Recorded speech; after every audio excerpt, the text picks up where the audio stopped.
विद्यार्थी मित्र हो, नमस्कार. आज आपणास सूक्ष्मजीवांच्या वर्गीकरणाचा अभ्यास करायचा आहे. मागच्या तासिकेला आपण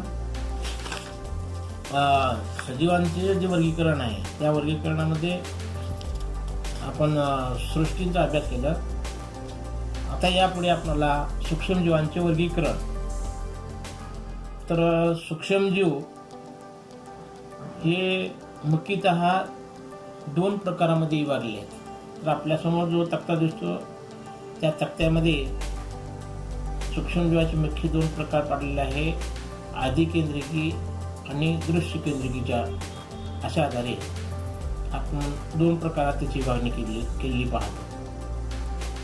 तर यानंतर जे आदिकेंद्रिकी आहे त्या आदिकेंद्रिकीचा फक्त एकच वर्ग आहे, तो म्हणजे जीवाणू. परंतु दृश्य केंद्रिकी हे तीन वर्गात विभागलेले आहे: आदिजीव, कवके, शैवाले. तर सर्वप्रथम आपण आदिकेंद्रिका जो जीवाणू आहे त्या जीवाणूच्या जे काही गुणधर्म आहेत किंवा लक्षणे आहेत त्या लक्षणाचा अभ्यास करू. तर जीवाणू म्हणजेच आपण त्याला इंग्रजीमध्ये बॅक्टेरिया म्हणतो. तर हे जे जीवाणू आहेत हे जीवाणू अतिशय लहान आहेत. त्याचा आकार जर आपण पाहिला तर त्याचा आकार 1 मायक्रोमीटर ते 10 मायक्रोमीटर एवढा आहे. म्हणजे मायक्रोमीटर आणि नॅनोमीटर हे दोन काय मोजमाप करण्याचे एकक, अतिसूक्ष्म एकके आहेत. तर त्यामध्ये हे जे जीवाणू आहे त्या जीवाणूचा आकार 1 मायक्रोमीटर पासून 10 मायक्रोमीटरपर्यंत याच्या दरम्यानचा असतो. मग त्यामध्ये याचं जर पहिलं लक्षण आहे ते पहिलं लक्षण आहे तर यांचं संपूर्ण जे शरीर आहे ते शरीर एकच पेशीनं बनलेलं आहे आणि ते स्वतंत्र सजीव म्हणून जगतात. काही काही वेळा बरेच जीवाणू एकत्र येतात आणि एकत्र येऊन ती वसाहत करतात आणि वसाहत करून काय करतात माहिती का राहतात.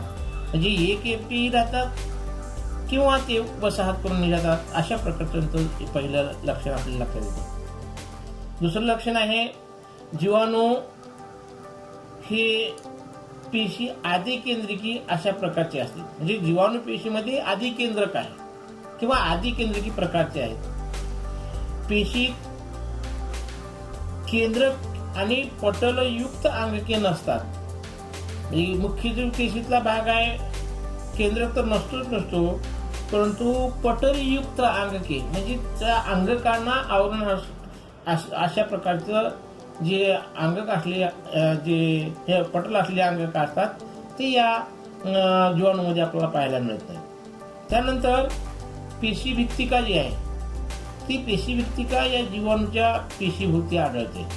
म्हणजेच पेशीभित्तिकेचं आवरण या जीवाणूंना असतं. त्यानंतर पुढचं लक्षण आहे प्रजनन बहुधा द्विखंडीभवनाने होते.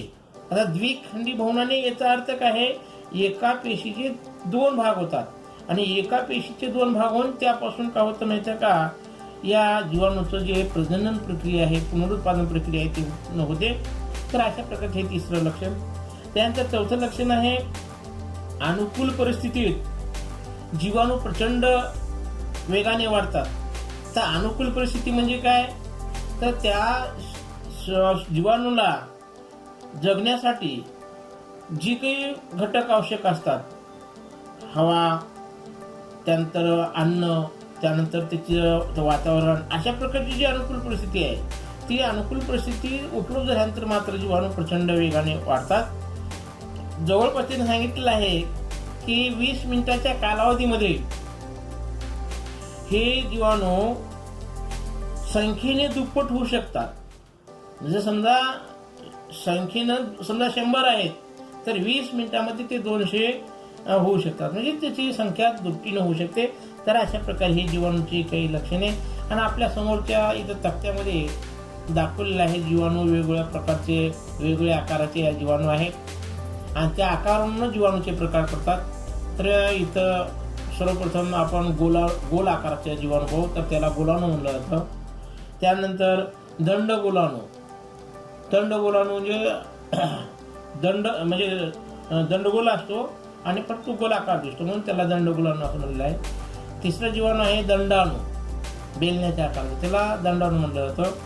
त्यानंतर स्वल्प विराम आकृती म्हणजे स्वल्प विराम असतं चिन्ह, त्या स्वल्प विराम चिन्हाच्या आकाराचा आहे म्हणून त्याला स्वल्प विराम आकृती अशा प्रकारचा जीवाणू म्हणलेला आहे. त्यानंतर इकडं सर्पिलाकार म्हणजे सर्पाच्या आकाराचे काही जीवाणू आहेत, त्याला सर्पिलाकार असं म्हणतात. म्हणजे आकारानुसार जीवाणूचे प्रकार इथं आपल्याला हे तक्त्यामध्ये दिसतात. तर अशा प्रकारे हा सूक्ष्म जीवामधील आधी केंद्रिकेचा जो पहिला वर्ग जे जीवाणू आहे तो जीवाणूची लक्षणे आणि त्याची उदाहरण. आता त्यानंतर आपण दृश्य केंद्रिकेमध्ये पाहू. तर दृश्य केंद्रिके 3 भागात विभागलेली आहे. तर त्यामध्ये आदिजीव, कवके आणि शैवाले. तर या दृश्य केंद्रिकी प्रकारामध्ये जे आदिजीव आहेत त्या आदिजीवाचा जो आकार असतो तो आकार सुमारे 200 मायक्रोमीटर.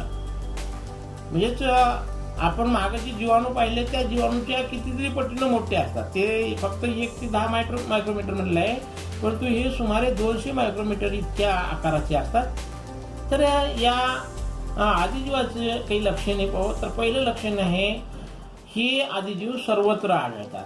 आता सर्वत्र म्हणजे माती, गोड पाणी किंवा समुद्राचे पाणी अशा ठिकाणी आढळतात, त्याला सर्वत्र असं म्हणलेलं आहे. तर काही जे सजीव असतात किंवा काही जे आदिजीव आहेत हे आदिजीव इतर सजीवाच्या शरीरात सुद्धा राहतात, म्हणजे शरीरात आढळतात. आणि शरीरात राहून ती जे आदिजीव आहेत ते आदिजीव रोगास कारणीभूत ठरतात. म्हणजे शरीरात असल्यानंतर त्या आदिजीवापासून त्या प्राण्याला किंवा त्या सजीवाला का होतं माहिती का रोग होतो, म्हणून ते रोगास कारणीभूत ठरतात असं हे लक्षण सांगतं. दुसरं लक्षण आहे की दृश्य केंद्रिकी पेशीत आढळणारे एकपेशीय सजीव म्हणजे ह्या दृश्य केंद्रिकेचा जो प्रकार आहे त्या प्रकारामध्ये आढळणारे एकपेशीय सजीव जर कोणते असतील तर हे आदिजीव आहेत. त्यानंतर तिसरं लक्षण आहे प्रोटोजुआच्या पेशी रचना, हालचालीचे अवयव आणि पोषण पद्धती यामध्ये आपल्याला विविधता आढळते. म्हणजे प्रत्येक आदिजीव हा सारख्याच पेशी रचनेचा नसतो. त्या तिचे अवयव जे हालचाल आहे त्या हालचालीचे अवयव हे वेगवेगळे असतात आणि तिची पोषण पद्धती सुद्धा वेगळी असते. म्हणजे तिन्ही लक्षणात आपल्याला विविधता आढळून येतं. हे तिसरं लक्षण आपल्याला दिसून येतं. आणि चौथं लक्षण जे आहे ते म्हणजे प्रजनन हे द्विखंडन पद्धतीने होतं. मागच्याच आपण सुद्धा पाहिलं जे जीवाणू आहेत त्याच्यामध्ये सुद्धा द्विखंडन पद्धतीचं प्रजनन आहे, यांच्यामध्ये सुद्धा द्विखंडन पद्धतीचं प्रजनन होतं. आता उदाहरणार्थ आपल्याला ह्या आदिजीवाचं जर उदाहरण पाहायचं असेल तर अमिबा आणि पॅरामिशियम.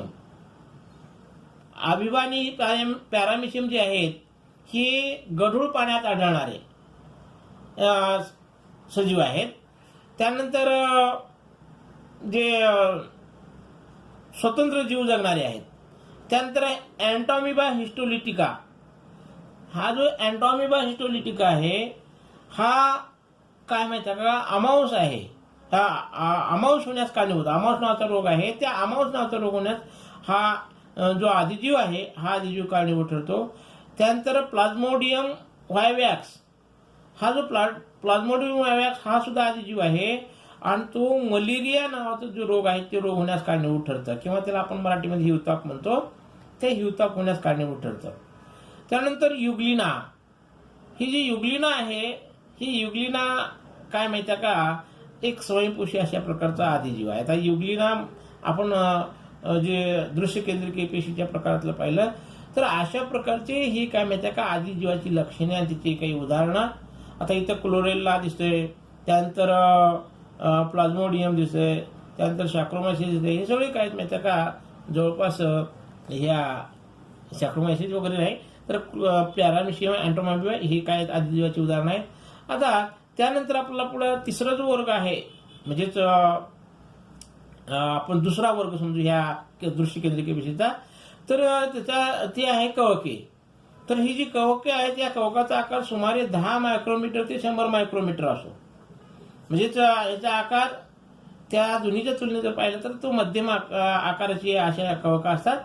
तर ही कवके जी असतात या कवकाची लक्षणे, त्यामध्ये पहिलं लक्षण आहे कुजणारे पदार्थ, वनस्पती किंवा प्राण्यांची शरीरे, कार्बनी पदार्थ यामध्ये हे आढळतात. आता यामध्ये हे आढळतात म्हणजेच या कवकांचं ते अन्न आहे किंवा त्यांची जी उपजीविका आहे ती उपजीविका कुजणारे पदार्थ, प्राण्यांची किंवा वनस्पतीची मृत्यू शरीरे आणि कार्बनी पदार्थच असते म्हणून त्या ठिकाणी ते आढळतात. दुसरं लक्षण आहे हे एकपेशीय सूक्ष्मजीव आहेत. म्हणजे दृश्य केंद्रिकी एकपेशीय सूक्ष्मजीव, जसं आपण आधी जीव पाहिलं दृश्य केंद्रिकी एकपेशीय सूक्ष्मजीव, हे सुद्धा सूक्ष्मजीवच आहेत. आणि कवकाच्या काही प्रजाती डोळ्याने दिसतात. सूक्ष्मजीव आहेत म्हणजे त्याला सूक्ष्मदर्शकानेच पाहायची आवश्यक नाही. काही काही जी प्रजाती आहेत ते डोळ्याने सुद्धा आपण नुसत्या डोळ्याने सुद्धा पाहू शकतो. तिसरं लक्षण आहे मृतुपजीवी. हे मृतुपजीवी आहेत आणि कार्बनी पदार्थापासून अन्न शोषण करतात. आता मृतुपजीवी म्हणजे मृत झालेली जी काही सजीव आहेत ते सजीवाचं अन्न म्हणून ते उपयोग आणतात म्हणून त्याला मृतुपजीवी असं म्हणलं जातं. आणि कार्बनी पदार्थापासून अन्न शोषण करतात. म्हणजे अशा प्रकारचे हे कवक आहेत.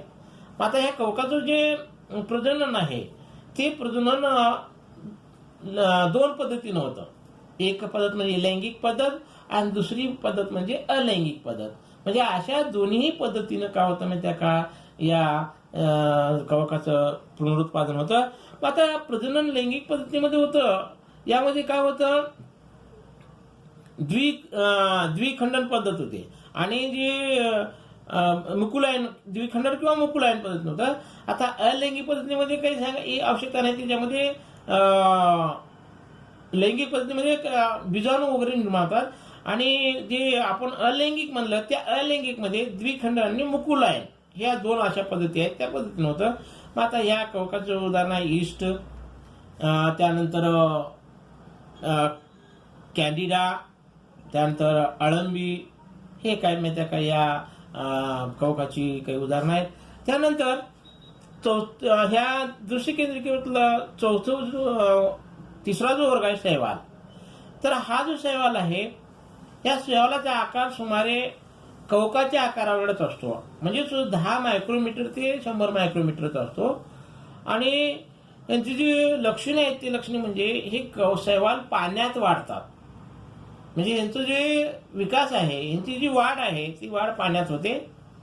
दुसरं लक्षण आहे हे दृश्य केंद्रिकी एकपेशीय आणि स्वयंपोषी सजीव आहेत. आता आपण तिन्ही जर प्रकारचा विचार केला, आदिजीव, कवके आणि शैवाल, हे सगळे एकपेशीयच आहेत आणि दृश्य केंद्रिकीच आहेत. परंतु ह्याच्यातला फरक असा आहे की काही वरचे जे आपण आदिजीव पाहिलं परपोषी आहेत, कवके मृतोपजीवी आहेत, परंतु शैवाल मात्र हे स्वयंपोषी सजीव आहेत. म्हणजे ते स्वतःचं अन्न स्वतः तयार करतात. त्यानंतर तिसरं लक्षण आहे पेशीतील हरितलवकाच्या सहाय्याने हे प्रकाश संश्लेषण करतात. म्हणजे या शैवालामध्ये प्रकाश संश्लेषणाची जी क्रिया आहे ती क्रिया घडून येते. मग ती क्रिया का घडून येते, ती घडून येण्यासाठी त्याला कारणीभूत काय आहे तर हरितलवक. आतापर्यंत आपण पाहिलं कोणत्याही सूक्ष्मजीवामध्ये हरितलवक नाही, परंतु शैवालामध्ये हरितलवक असतो. आणि ह्या हरितलवकाच्या सहाय्याने ते काय करतात माहिती का, प्रकाश संश्लेषण क्रिया करतात आणि त्या प्रक्रियेमध्ये काय होतं या शैवालामध्ये अन्न तयार होतं.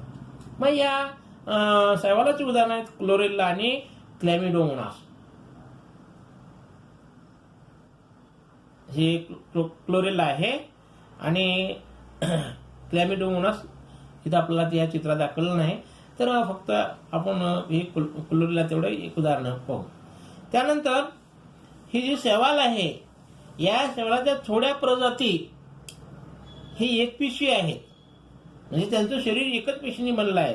परंतु इतर जे सर्व शैवाल आहेत ते बरेचसे शैवाल हे बहुपेशी असून ते आपल्या साध्या डोळ्याने सुद्धा आपण पाहू शकतो. म्हणजे त्याला पाहण्यासाठी सूक्ष्मदर्शकाची आवश्यकता नाही. तर अशा प्रकारचं हे काय माहिती का दृश्य केंद्रिकी जी पेशी आहे त्या पेशीतली हे 3 प्रकार.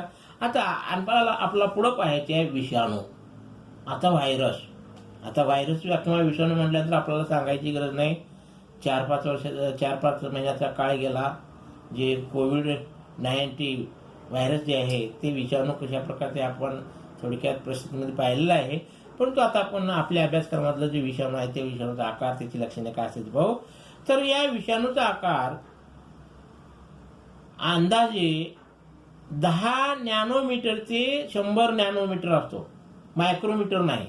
मायक्रोमीटर हे नॅनोमीटरपेक्षा मोठं एकक आहे आणि नॅनोमीटर हे त्याच्यापेक्षा लहान एकक आहे. म्हणून विषाणूचा जो आकार आहे तो विषाणूचा आकार 10 नॅनोमीटर ते 100 मायक्रोमीटरच्या दरम्यान असतो. म्हणजे कमी लहानात लहान 10 नॅनोमीटर आणि मोठ्यात मोठा किती माहिती आहे का, 100 नॅनोमीटरचा असतो.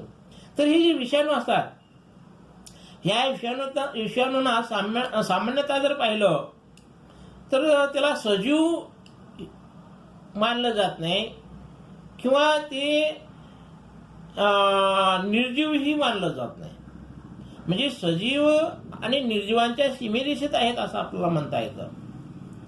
म्हणजे आपण त्याला सजीवही म्हणू शकत नाही, आपण त्याला निर्जीवही म्हणू शकत नाही. म्हणजेच ती काय माहिती का, सजीव आणि निर्जीवाच्या सीमारेषेत आहे असं आपल्याला म्हणता येतं. मग आता असं का म्हणता येतं, तर हे विषाणू जोपर्यंत मातीमध्ये आहेत किंवा जोपर्यंत सजीवाच्या शरीराच्या बाहेर आहेत तोपर्यंत ते निर्जीव अवस्थेत असतात.